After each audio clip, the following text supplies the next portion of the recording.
Hello అండి. Welcome back to our channel. అందరూ ఎలా ఉన్నారు? నేనైతే బాగున్నానండి. ఈ వీడియోలో వచ్చేసి నేను మాకు ఇక్కడ దొరికే అన్సాల్టెడ్ బటర్‌తో ఘీ ఎలా ప్రిపేర్ చేసుకున్నానో చూయిస్తాను. అయితే అందరూ ప్రిపేర్ చేసుకుంటారు. నువ్వేమైనా స్పెషలా అన్నట్టు చూస్తే మాత్రం అవును. యాక్చువల్‌గా అందరికీ ఆ టేస్ట్ అయితే రాదు. ఆ స్మెల్ అయితే రాదు అంటున్నారు. జస్ట్ ఏదో స్పాంజ్ లాగా ఉంటుంది అంటుంటారు. సో, నేను ట్రై చేశాను. అయితే నేను ఇండియాలో ఉన్నప్పుడైతే మా అమ్మ చేసేది నేను తినేదాన్ని. ఎప్పుడు ఇంతవరకైతే చేయలేదు. సో, ఫస్ట్ టైమ్ ఇక్కడైతే వచ్చినప్పటి నుంచి ఆ అవసరం రాలేదు. ఎందుకంటే వచ్చేటప్పుడే నేను అమ్మ చేసిన నెయ్యి ఒక కేజీ దాకా తీసుకొచ్చాను. సో, అది అయిపోతూ వస్తుంది. అందుకు నాకైతే నెయ్యి లేకుండా అస్సలు తినలేను ఏమి కూడా. అందుకు ఇంకా కాస్కో నుంచి బటర్ తెచ్చుకున్నాను. యాక్చువల్‌గా ఇక్కడ ఘీ చాలా అంటే చాలా కాస్ట్‌లీ ఉంది. అయితే ఆ ఘీ తెచ్చుకొని తిందామన్నా కూడా అంత టేస్ట్ ఉండదనమాట. సేమ్ ఇలానే ఉంటుంది.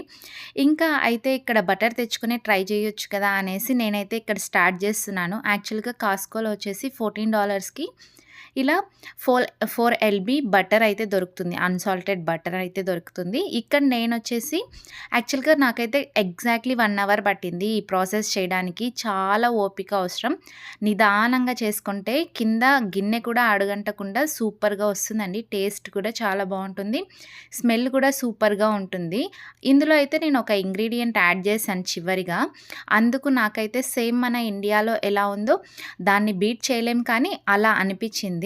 సో, ప్రాసెస్‌లోకి వెళ్ళిపోతే ముందైతే నేను ఇక్కడ మొత్తం 4 ఎల్‌బీ క్యూబ్స్ తీసుకోలేదు. ఇక్కడ 2 ఎల్‌బీ అంటే ఇక్కడ దాదాపుగా 1 కేజీ బటర్‌నైతే కరిగించుకుంటున్నాను. ఫస్ట్ ఇక్కడ చూడండి నేను ఇక్కడ స్టార్ట్ చేసింది వచ్చేసి 4:53 ఆ టైంలో అంటే ఈవినింగ్ స్టార్ట్ చేశాను. సో, ఫస్ట్ పాన్ పెట్టేసి అది కొద్దిగా బాగా హీట్ అవ్వాలి. హీట్ అయిన తర్వాత సిమ్‌లో పెట్టేసి అన్ని క్యూబ్స్ అందులోకి వేసేసి కరిగించుకోవాలి. ఇక్కడ ప్రాసెస్ ప్రతి ఒక్కటి ఇక్కడ సిమ్‌లోనే జరగాలి. ఎందుకు అంటే కింద అడుగంటిపోతుంది. సో, మనము ఇలా నెయ్యి చేసుకునేటప్పుడు కూడా ఈ బౌల్ ఉంటుంది కదా! బౌల్‌ని కూడా మంచిగా కింద దప్పంగా ఉండే బౌల్‌ని తీసుకోండి. పల్చగా ఉన్న బౌల్స్ తీసుకుంటే అడుగంటిపోతుంది. మాడిపోతుందనమాట నెయ్యి.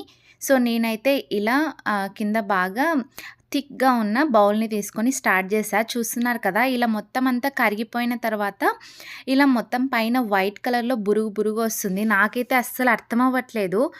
యూట్యూబ్‌లో చూసాను ఒక 1 మినిట్ వీడియో షార్ట్స్ చూసాను. త్వరగా చేసేసారు గానీ ఇక్కడ చేస్తుంటే నాకు చాలా టెన్షన్ వచ్చింది. ఎలా ఏం ప్రాసెస్ ఎప్పుడైనా చేసుంటేనే కదా! అమ్మ చేస్తే తినడమే తప్ప చేయడం అయితే ఎప్పుడు చూడలేదు, చేయలేదు కూడా నేను ఇలా ఘీ.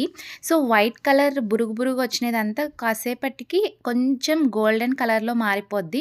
ఇక్కడ చూస్తే దాదాపుగా 45 మినిట్స్ నేను ఇలా బాయిల్ చేశాక ఇక్కడ ఈ టెక్స్చర్ అయితే వచ్చింది. ఇక్కడ చూస్తే టోటల్‌గా పైన బురుగు బురుగు మొత్తం అంతా ఎళ్ళిపోయి ఇక్కడ వేరేలాగా వచ్చేసింది చూసారు కదా! సో, ఇలా వచ్చింది అంటే మనకు ఆల్మోస్ట్ ఘీ అనేది రెడీ అయిపోతుంది.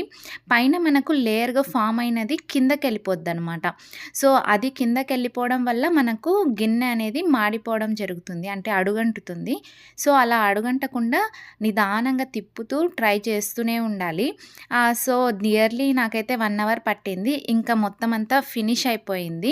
ఇంకా ఆల్మోస్ట్ అయిపోయింది. వెయిట్ చేస్తున్నాను. ఇక ఘీ అయితే వేయడానికి ఒక బౌల్‌నైతే నీట్‌గా క్లీన్‌గా టిష్యూ పేపర్‌తో క్లీన్ చేసేసుకుంటున్నాను. వాటర్ కంటెంట్ ఏమీ లేకుండా. మళ్ళా లేదు అంటే ఘీ అనేది పాడైపోతుంది. ఇక్కడ చూస్తే నేను 1 అవర్ తర్వాత ఇంకా లాస్ట్ ఇంకా 2 మినిట్స్‌లో నేను దించేస్తాను అనేటప్పుడు అందులోకి మెంతాలు వేశానండి. మీ దగ్గర ఒకవేళ తమలపాకు ఉన్నా అది వేసుకోండి. చాలా టేస్ట్‌నిస్తుంది. తమలపాకు వేసేటట్టుంటే ఒక హాఫ్ అన్ అవర్ ముందు నుంచే సిమ్‌లో పెట్టి ఉడికిస్తూ ఉంటారు కదా! అప్పుడే వేసినా కూడా చాలా బావుంటుంది. మెంతాలు కాబట్టి సో, ఒక 2 నిమిషాల పాటు వేసేసి ఇలా ఉడికించేశాక స్టవ్ అయితే ఆపేస్తున్నాను. చూసారా స్టవ్ ఆపేసినా కూడా ఇలా బబుల్స్ బబుల్స్ లాగా వచ్చి ఉడుకుతుంది. ఇంతేనండి అయిపోయింది గదా! ఇది మొత్తం పూరా చల్లగా అయిపోవాలి. మొత్తం అంతా చల్లగా అయిపోయిన తర్వాతే బౌల్‌లోకి ట్రాన్స్‌ఫర్ చేయాలి. ఇక్కడ చూయిస్తా చూడండి. నేను ఒక 1 అవర్ పాటు అస్సలు రెస్ట్ తీసుకోలేదు. దాన్ని తిప్పుతూనే ఉన్నాననమాట. అందుకు నాకు కింద గిన్నె కూడా మాడలేదు ఎక్కడ. చాలా అంటే చాలా బాగొచ్చింది. స్మెల్ వస్తుంది. నాకైతే చాలా నచ్చింది. ఫస్ట్ టైం నేను ట్రై చేశాను నా సొంతంగా. నెయ్యి అంతా ఫిల్టర్ చేసి అలా నైట్ అంతా పెట్టేస్తే నెక్స్ట్ డే వచ్చేసి సూపర్ టెక్స్చర్ వచ్చింది. చూడగానే ఎప్పుడెప్పుడు వేడి వేడి అన్నం చేసేసుకొని పికిల్‌లోకి నెయ్యి వేసుకొని తిందామా అని టేస్ట్ కూడా చేసేసాను. చాలా బా వచ్చింది. మీరు కూడా ట్రై చేయండి. సో, ఇంతేనండి ఈ వీడియో. మరొక వీడియోతో మళ్ళీ కలుద్దాం. అంతవరకు టాటా బాయ్. Thanks for watching.